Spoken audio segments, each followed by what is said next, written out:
Alright, so today we're going to talk about Oronoku, written by Aphra Behn in 1688. Just a brief overview, a little history here.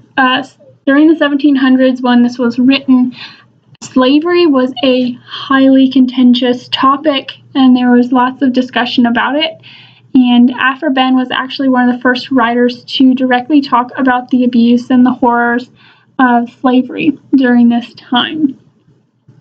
Aphra Behn really pushes the abuses that Oronoku has to suffer mentally, a little bit physically, but mainly it's emotionally and mentally, as he has to switch from being a noble prince to a slave. So before we dive in, let's just go over the characters real quick. Oronoku obviously is the main character, hence the title of the novella being Oronoku. This novella is just a little excerpt of his life and what he goes through. The second character is Amoinda, and she is basically Oronoku's fiance.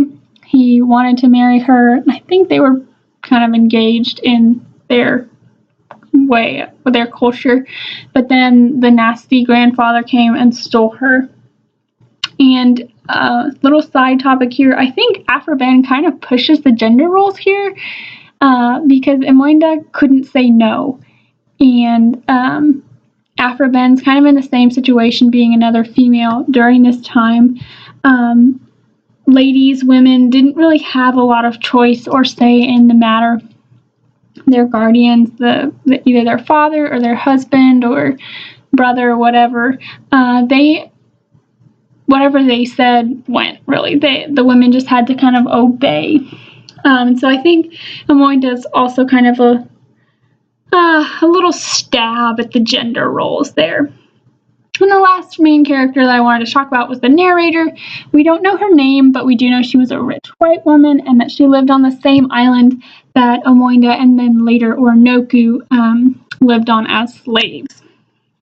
One of the main things that I think Aphra Behn is pushing here, as I mentioned earlier, is the mental abuse that slaves have to go through.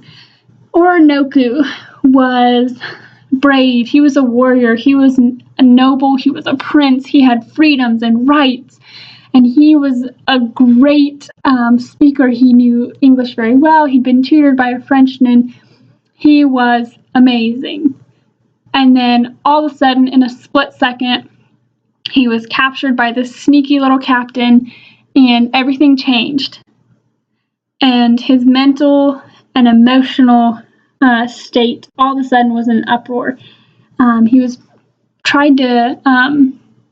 People tried to make him fit into the slave mold, but he was noble, he was royalty, and the impact of that was just horrific, and it actually ended up in his death. So I think one of the main turning points for this is when the prince was kidnapped. As I said, Oronoku's life was pretty much free. He couldn't marry Amoinda, but other than that, he had a lot of liberty. He could go places, he could do things, he could have people serve him, but after he was taken, all of a sudden, his whole life changed and he had to serve others, which was not something he was used to. It was probably very degrading to have to serve when he was a prince. He was royalty. And so the mental conflict of having to change from a prince and someone who is noble to all of a sudden a lowly servant who's inferior to pretty much everyone had to be a crushing blow, and it had to really mess with his mind a little bit, which is why I think in the end he killed Amoinda and then eventually himself. He couldn't fathom being in both roles. He couldn't physically be a slave and be an heir to the throne, a prince at the same time. And I think this is one of the main underlying things that Aphra Behn pushed in her novella, Oronoku, is that slave masters, they were bad, and they were punishing these slaves, and there was nothing really that the slaves could do. They were getting abused by these white men normally, and that it should be stopped. So I think that's a really quick overview and something to keep in mind, that it's not just the topics that she outright states in Orinoco, but it's also the underlying fact of slavery and why it should be stopped. And then lastly, I pulled from the Norton Anthology of Western Literature, Volume 2, and I also pulled from Dr. Dooley's lecture.